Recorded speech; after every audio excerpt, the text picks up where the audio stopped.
Il y a 11 ans, j'ai rencontré mon mari, on a commencé une relation. Comme de nombreux couples, on s'est installés ensemble. On vivait très loin de Dieu, de l'église, parce que tout simplement nous n'avions pas la foi. Mais on a fait une bouleversante rencontre avec le Christ, de manière très personnelle lui et moi, très différente aussi. Et on a cheminé tout doucement vers l'église. Et en 2019, lui est parti pour le travail en Allemagne pendant plusieurs mois. Et moi je suis allée au Brésil, je me suis retrouvée dans la communauté catholique Palavra Viva.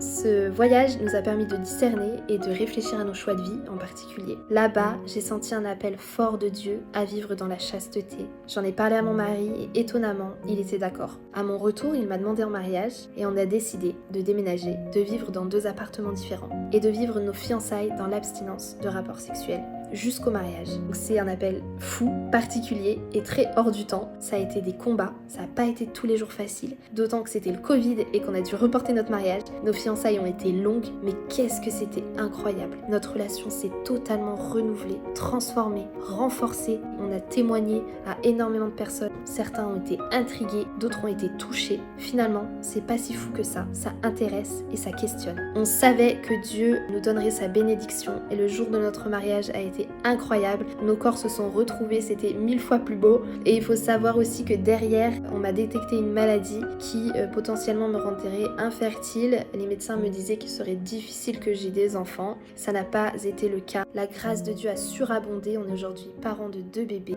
Le Seigneur est bon, merveilleux, tout-puissant. Il suffit simplement d'entendre et de saisir cet appel qu'il y a au fond de nous, de ne pas nous attacher au regard des autres. N'ayons pas peur d'y aller parce que ça peut paraître fou, parce que ça peut paraître improbable, parce que ça peut paraître incompréhensible, parce que ça n'est pas dans nos plans, parce que ça n'est pas dans nos projets. Mais Dieu, lui, il sait de quoi on a besoin.